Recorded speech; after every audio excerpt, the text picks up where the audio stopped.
Is it worth removing Runflat tyres and putting a standard tyre on the car?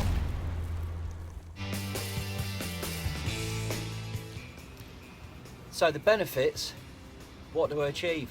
Taking off the Runflat tyres and putting on a standard tyre. Firstly, the cost. The cost is far, far less.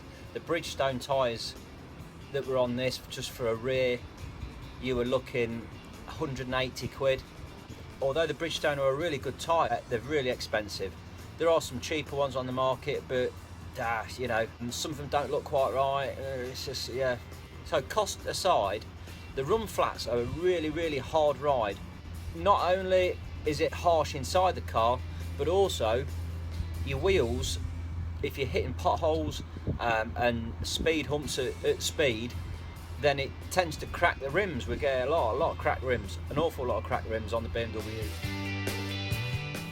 By changing over to a standard tyre, you're softening up that sidewall, which is making the ride a little bit more forgiving, but also it's helping the wheels out a bit as well. When you hit a pothole or you hit a speed hump, it's taking a little bit of that strain out from the wheel, just making a better ride.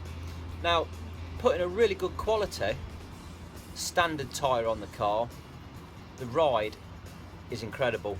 It makes such a difference to the ride of the car. I took the Runflats off and I bought a set of Toyo T1 Sports. It's magic. The car is on rails. It really does feel spectacular. The balance and everything has changed. It's driving so much better. And these tyres, incredibly online, the rear ones, which are 255/40s, instead of being 170 quid a piece, Toyo Proxy T1 Sports, 90 quid each for the back, and the front ones were 70. It's a massive, massive difference. The only problem you've got, what happens if I have a puncture?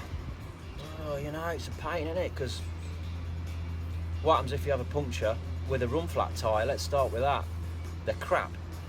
You can drive for about, if you're lucky, you get 10 mile out of one before they completely disintegrate, shred everywhere, break your bodywork, damage your cables, damage your brake pipes.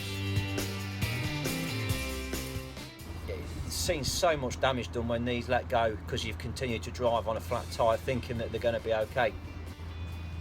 Obviously with the standard tyre, if you get a puncture, you've got to stop, you've got to pull over.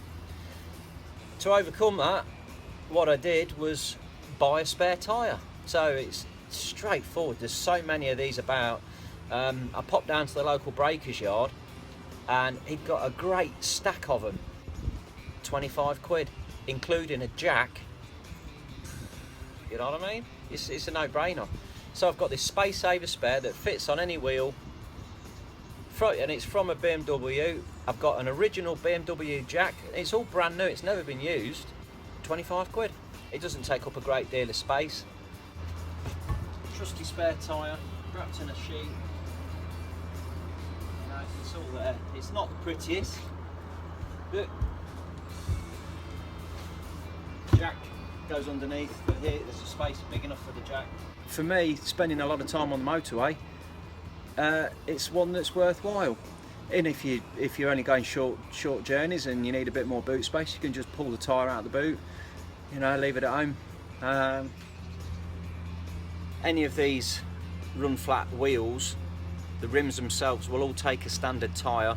There's nothing untoward about taking off a Runflat tyre and putting a standard tyre on to a rim that has had a Runflat tyre on it.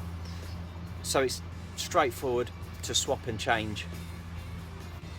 I'd rather have that peace of mind knowing I've got a spare tyre and I'm not going to be stuck on the hard shoulder somewhere for that small loss of boot space. And like I said, you can take it out if you're just doing short journeys around town. Thanks for watching.